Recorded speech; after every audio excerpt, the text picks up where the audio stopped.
Okay, now we will talk about industrial engineering subject. ठीक है, तो यहाँ पर हम लोग इसका जो सिलेबस है उसकी बात करेंगे। बुक्स इसके लिए जो स्टैंडर्ड बुक हैं वो कौन कौन सी रेफ़र कर सकते हो आप, उसकी बात करेंगे।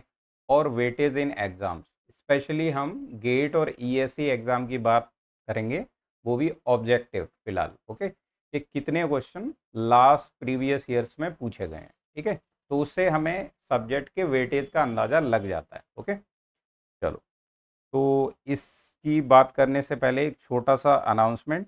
ये जो सब्जेक्ट है वो हम लोग लाइव में स्टार्ट कर रहे हैं। ठीक है, कॉमट्रैक ऐप पे ये स्टार्ट होगा।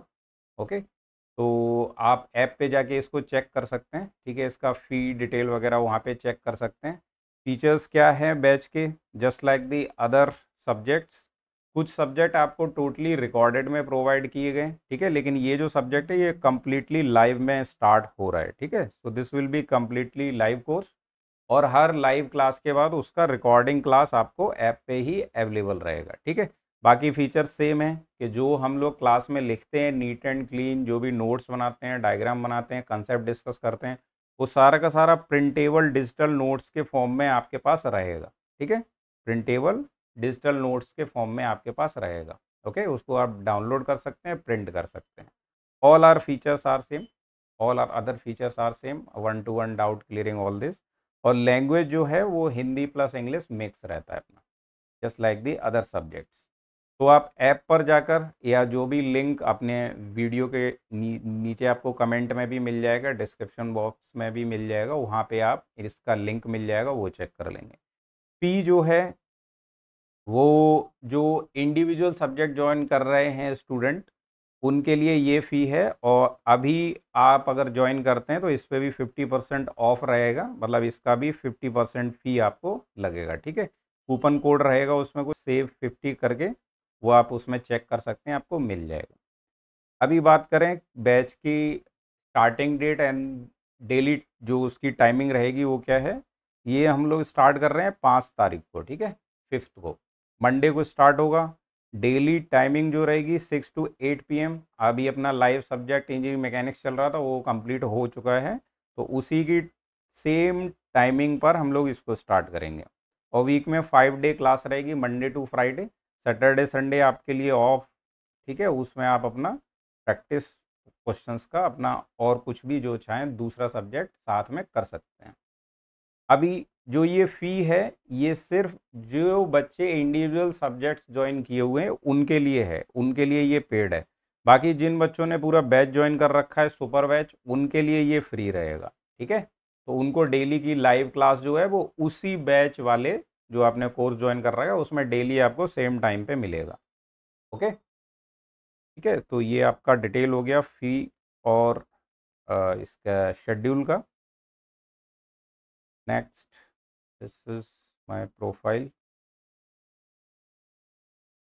चलिए, तो अभी बात करते हैं इसका कंटेंट क्या क्या है, सिलेबस कंटेंट क्या है और वेटेज एग्जाम में क्या है। तो this is the main syllabus.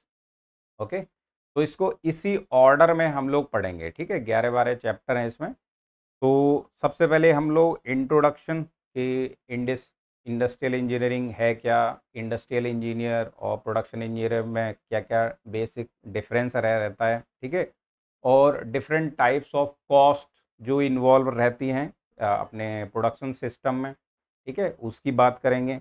Break even analysis, break even point है ना, जो जीरो जीरो किसी भी बिजनेस को चलाने के लिए कि भाई 1 साल में 2 साल में आप उसके जीरो जीरो पॉइंट पे पहुंच जाते हैं।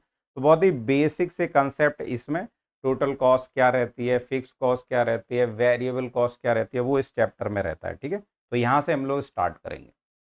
तो अभी बात करें गेट और ईएससी एग्जाम में इसका वेटेज क्या क्या रहता है। So you can see here, ये लास्ट 20 से 25 और ईयर्स का क्वेश्चंस का एनालिसिस है। तो फर्स्ट चैप्टर जो है उससे 8 to 10 क्वेश्चंस पूछे गए हैं। These are number of question, not the marks. ठीक है, गेट में ये टोटली ऑन एन एवरेज 6 से 7 मार्क्स का रहता है। ओके, तो यहाँ पे जो लिखे हुए हैं these are number of questions. Okay, inventory control से 32-34 questions, CPM part nearly 35 questions तक पहुंचते हैं। फिर queuing theory 25 to 27 questions, linear programming and forecasting. तो पहले मैंने बात करी उन चैप्टर्स की जो हाई वेटेज कवर करते हैं, ठीक है। तो ये 5 चैप्टर अगर आप कर लेंगे तो इस सब्जेक्ट का नियरली 80% आपका कवर हो जाएगा। बाकी जो सब्जेक्ट हैं जो जिन पे क्वेश्चन बहुत कम बनता है, line balancing, sequencing, work and time study, MRP, MRP और वैल्यू इंजीनियरिंग जो है, मटेरियल रिक्वायरमेंट प्लानिंग है ना, और वैल्यू इंजीनियरिंग और कुछ और एक्स्ट्रा टॉपिक रहते हैं जैसे प्लांट लेआउट है ना, प्रोडक्शन प्लानिंग कंट्रोल, ये सारा कुछ थोड़े ऑफ बीट टॉपिक्स जो हैं उन सब पे क्वेश्चन थोड़ा ईएससी में ज़्यादा पूछे जाते हैं। ज़्यादा इन द सेंस के यहाँ नंबर ऑफ क्वेश्चन भी ज़्यादा रहते हैं, तो आप देख सकते हैं कि लगभग डबल नंबर ऑफ क्वेश्चंस है वहाँ पे, ठीक है। बट अगर आप देखेंगे जो चैप्टर्स का वेटेज गेट में ज़्यादा है उनका ईएससी में भी ज़्यादा है, ठीक है। ईएससी में कुछ टॉपिक हैं जो एक्स्ट्रा पूछे जाते हैं क्योंकि उसमें नंबर ऑफ क्वेश्चन भी ज़्यादा रहते हैं। तो अगर आप इन सारे चैप्टर में से अगर ये 5 चैप्टर भी अच्छे से कर लेंगे तो आपका नियरली 80% जो है वो क्वेश्चंस कवर हो जाएंगे, आप एग्जाम में वेटेज को कवर कर पाएंगे, ठीक है।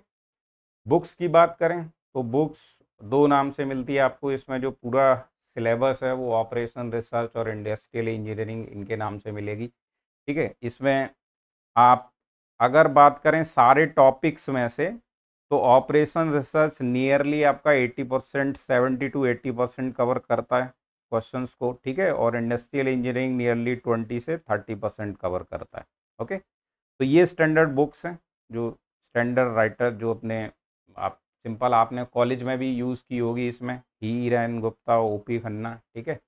तो इनको आप रेफ़र कर सकते हैं। अभी बात करें जो प्रोसेस रहेगा तो हर सब्जेक्ट की तरह जो मैं बताता हूँ एक स्टैंडर्ड प्रोसेस है, बहुत ज़्यादा कहीं भागना नहीं है, 50 जगह से आपको कंटेंट नहीं इकट्ठा करना है।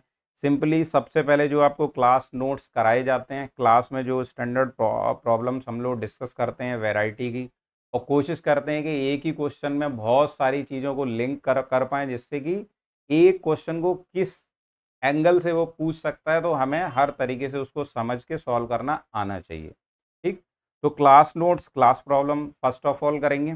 फिर ये जो अपनी स्टैंडर्ड बुक्स हैं इससे आप सॉल्व्ड एग्जाम्पल करें, ओनली सॉल्व्ड एग्जाम्पल, क्योंकि इन बुक्स में जो अनसॉल्व्ड क्वेश्चन रहते हैं उनका लेवल कोई आईएएस लेवल भी है ना, किसी का लेवल बहुत कम रहता है, कोई लेंदी क्वेश्चन भी हो सकता है, कोई छोटा हो सकता है, और जनरली आंसर भी नहीं मिलता अपने को, ठीक है। तो आप सिर्फ सॉल्व्ड एग्जाम्पल्स करें। उसके बाद अगर आपका मेन टारगेट गेट है तो आप पहले ईएससी पीवाईक्यू कर लें, उसके बाद गेट वाले करें तो आपको और ज़्यादा वैरायटी मिल जाएगी। फिर आप गेट पीवाईक्यू करेंगे तो आपको इजी लगेगा, आपको देखे हुए क्वेश्चंस मिलने लग जाएंगे। Getting point. अगर आपका ईएससी मेन एम है तो आप गेट के पहले कर सकते हैं, फिर ईएससी के बाद में कर सकते हैं, या फिर एक सीक्वेंस है, दोनों को करना ही है, आपकी प्रेफरेंस है, आप कैसे भी कर लो, ये दोनों को ही ख़त्म करना है। After these 4 you can just go and join any test series, ठीक है, वहाँ से क्वेश्चंस लें। मेन चीज़ ये जो है, मेरा सजेशन ये रहता है कि जब भी आप क्वेश्चन की प्रैक्टिस करें तो आपको क्वेश्चन और सॉल्यूशन दोनों आपके पास रहना चाहिए, ठीक है। आप क्वेश्चन बनाते जा रहे हैं, स्टूडेंट फंसते कहाँ हैं, कई बार मैं सुनता हूँ उनसे डाउट भी के लिए भी बात होती है, बीच बीच में मोटिवेशन के लिए वो लोग कॉल करते हैं।